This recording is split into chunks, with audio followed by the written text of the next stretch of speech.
Wings over the winter pass. Draken has always known two truths. First, that Princess Ilara is the light he would burn kingdoms for.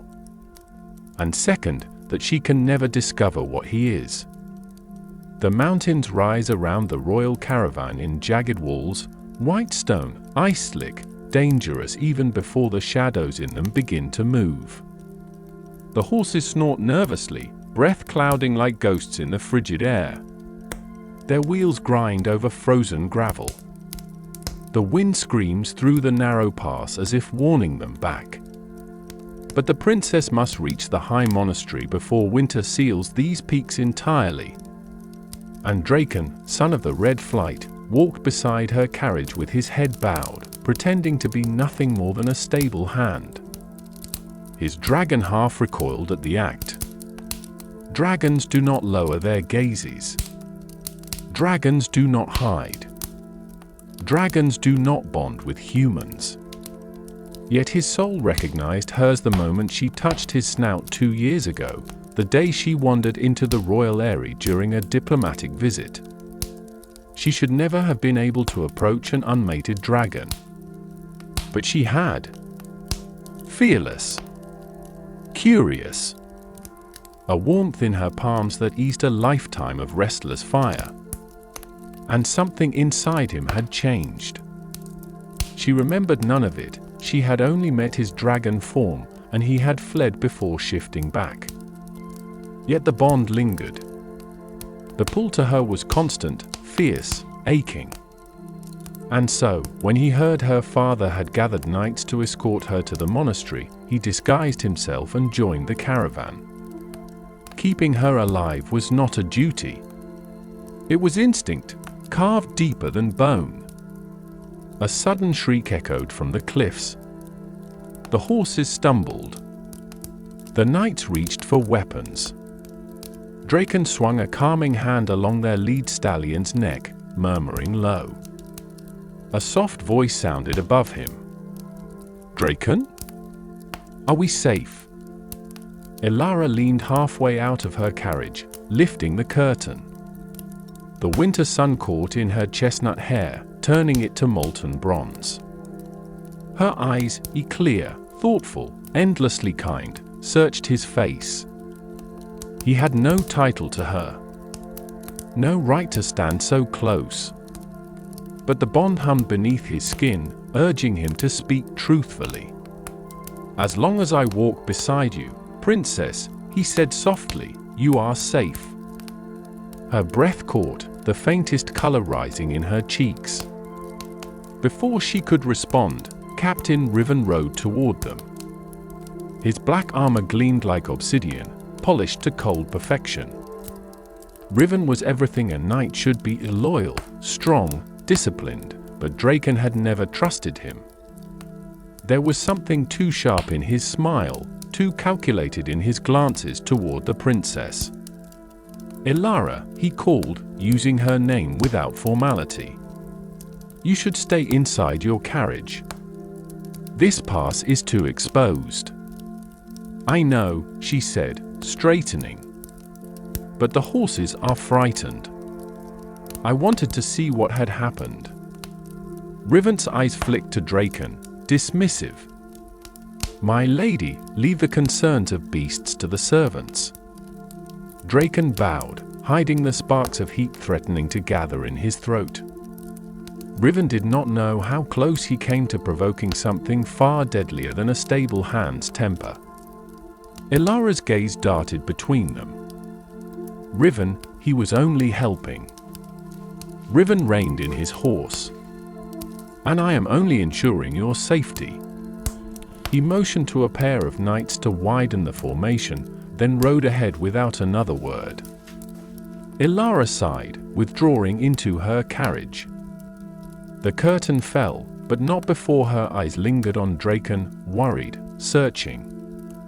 As if she felt something she could not name. As if she sensed the truth her memories never held.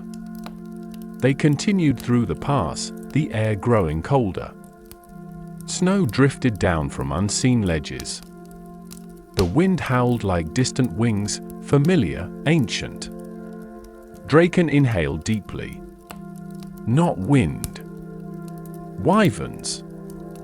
3, maybe 4. Their scent clung to the cliffs. They had been tracking them for hours, keeping low to avoid notice.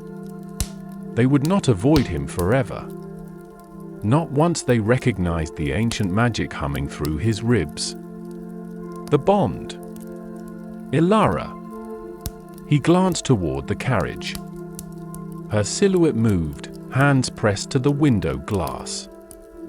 She was sketching again. She always sketched during travel, filling page after page with landscapes and creatures and dreams. The gentle patience of it struck him every time. Soft-hearted, her father called her. Too soft for a future queen. But Ilara was not weak. Kindness was not weakness. His dragon side roared with that truth every time he looked at her. A sudden rumble shook snow loose from the cliffs. The horses reared. Draken dropped the reins, threw himself against the lead stallion's flank, keeping him steady. "Easy," he whispered. "Easy there." Ilara gasped inside the carriage. "Draken?" What was? Movement, shouted a knight. "Above!" Riven wheeled around. "Archers, ready!" Too late. The wyverns burst from the cliffs like shattered shadows, 8-foot wings, scaled hides, talons scraping stone. Their shrieks cut through the mountain wind and echoed down the pass. Panic erupted. The horses screamed. The knights drew steel. Ilara's carriage lurched violently as one of the creatures dove low. Riven roared orders, but the caravan was already chaos. He could not protect her like this. Not as a man. Not bound to the ground. His dragon instinct snapped like chains. He sprinted toward the carriage. Ilara threw open the door, eyes wide, terrified, but not for herself. "Draken! Look out!" A wyvern dove straight for him, jaws open. He leaped, far higher than any human could, but still not high enough. Its claw sliced across his shoulder. Pain flared. But pain was nothing. Pain was fuel. Ilara reached toward him, hand trembling, her almond brown eyes wide with fear. The bond thrummed like a heartbeat. He could not hide anymore. Not if she died. He exhaled, letting the shift take him. His bones heated, stretched, transformed. Scales rippled down his arms. Wings erupted from his back. Fire burned through his lungs. His human voice disappeared in a roar that shook the earth itself. The wyvern froze mid-air. The knights froze. The horses bolted. And Ilara? Ilara did not scream. She stared at him, breathless, stunned, as if something deep inside her recognized him at last. "Draken," she whispered. Not in fear. In awe. He hit the ground on all fours, wings flaring wide enough to cast half the pass in shadow. The familiar strength returned, ancient, massive, unstoppable. The wyvern circled again, but now it hesitated. It knew what he was. More importantly, it knew who he was protecting. Draken launched upward, slamming into it mid-flight. They crashed against a cliff wall, stone exploding in shards. The wyvern clawed at his face, he clamped his jaws around its wing and twisted. It shrieked, spiraling downward. He did not need to kill it. He just needed to make sure it never came near her again. The other wyvern shrieked, scattering. A single roar from him sent them fleeing into the storm clouds above. Silence returned, only the wind and the dripping meltwater from the cliffs. He landed beside the caravan, folding his wings close. The knights trembled. Riven glared up at him, face white, knuckles bone-tight around his sword. Elara stepped out of her carriage. The snow fell softly around her. Her cloak fluttered. Her breath rose in slow, steady clouds. She walked toward him. Draken lowered his head instinctively, bowing so she could approach without fearing the heat of his scales. Her hand reached out, hesitant, trembling. She touched the side of his snout. Warmth pulsed through him like lightning. Memories flooded back into her eyes, the airy, the moment their bond sparked.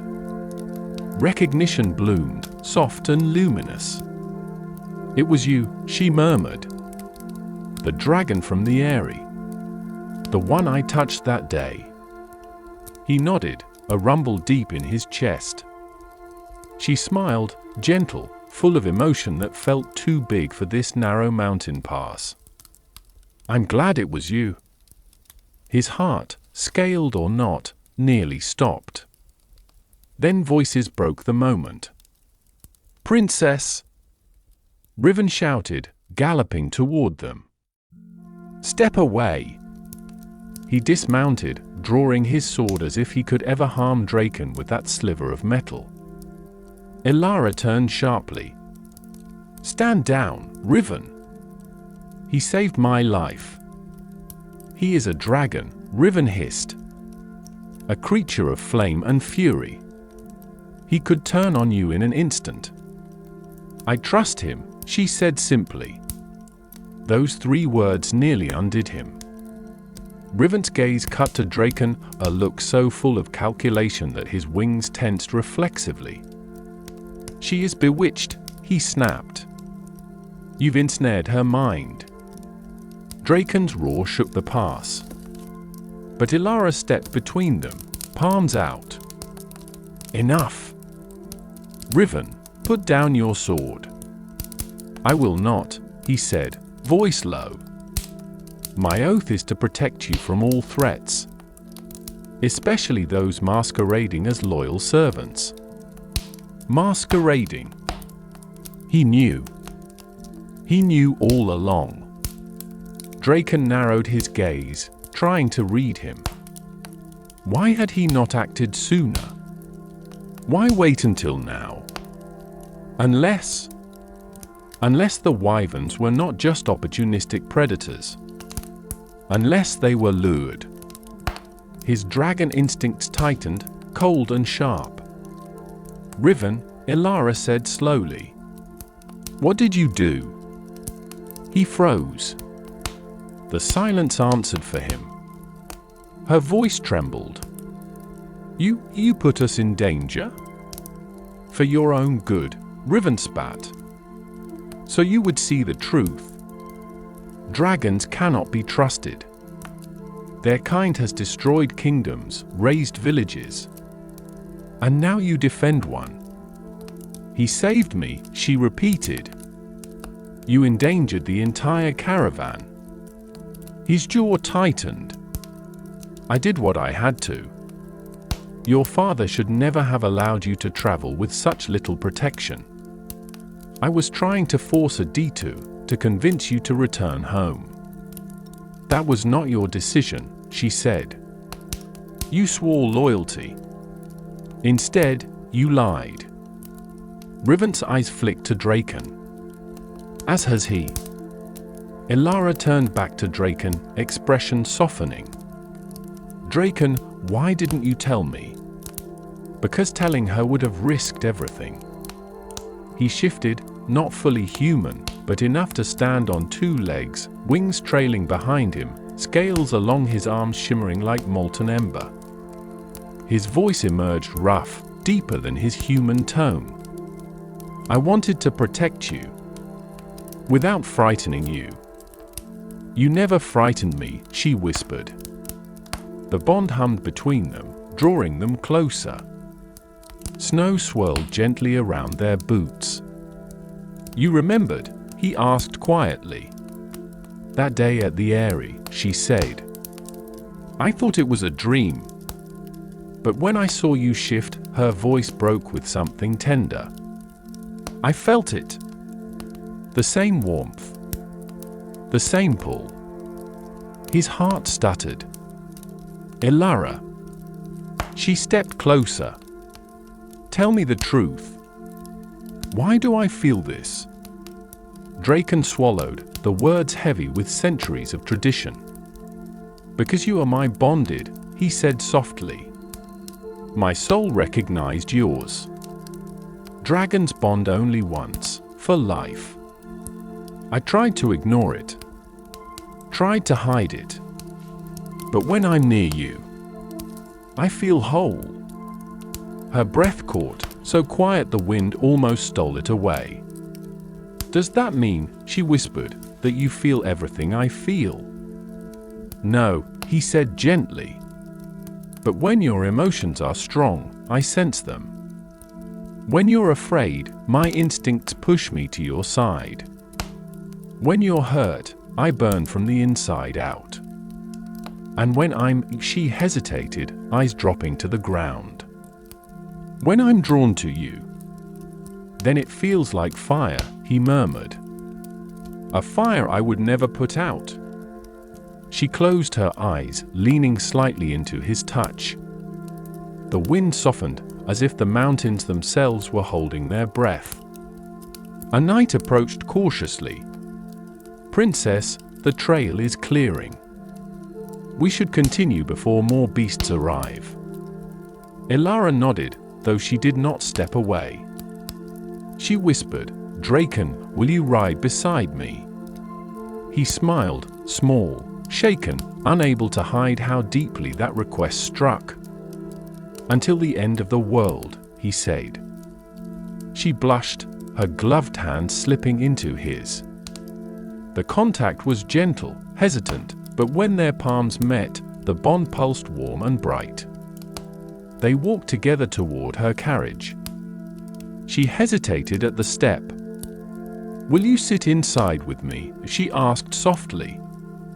His heart nearly stopped. "If that is what you want." "It is," she said. "I want to know you. Truly." He helped her climb in, then followed, sitting opposite her. The space was small, warm, smelling faintly of lavender and parchment. As the caravan began to move again, she watched him with quiet fascination. "A dragon shifter," she murmured, almost to herself. "My dragon shifter." The word sent shivers through him. When she saw his reaction, her cheeks flushed. "I'm sorry. Is that too forward?" "No," he said, voice thick. "It's perfect." They talked as the mountains rolled past, about her art, her dreams, his flight, the ancient traditions of his kind. Every word felt like a step across a bridge they had both been walking toward without knowing. At one point, a jolt in the road threw her sideways. He reached out, steadying her with gentle hands. Her breath hitched. "Thank you," she whispered. He did not let go right away. Neither did she. When night fell and brought bitter cold, she shivered. Without thinking, he shrugged off his cloak and wrapped it around her shoulders. She drew it closer, smiling softly. "You're always protecting me," she said. "I always will." Her eyes glistened with something warm, something hopeful. "Draken." "Yes?" She hesitated, then reached out, resting her hand on his. "I want you to stay with me. After the monastery. After this journey. I don't want you to disappear again." Emotion gathered in his throat, thick, overwhelming. "Elara," he breathed. "I won't leave. Not unless you send me away." "I won't." She squeezed his hand. "I feel safe with you." He lowered his forehead to hers, slowly, tenderly, giving her every chance to pull away. She did not. Her breath mixed with his, soft and warm in the winter chill. The carriage rocked gently. The bond hummed, calm and steady. The world narrowed to the space between them. When she whispered, "I'm glad it was you," it felt like the mountains themselves exhaled. He closed his eyes, brushing his forehead against hers. And for the first time in years, the fire in his chest was quiet, not extinguished, but peaceful. Because she was safe. Because she was close. Because she was his, and he was hers.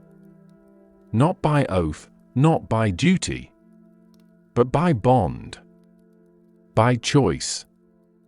And by a love he would protect for as long as his wings could carry him.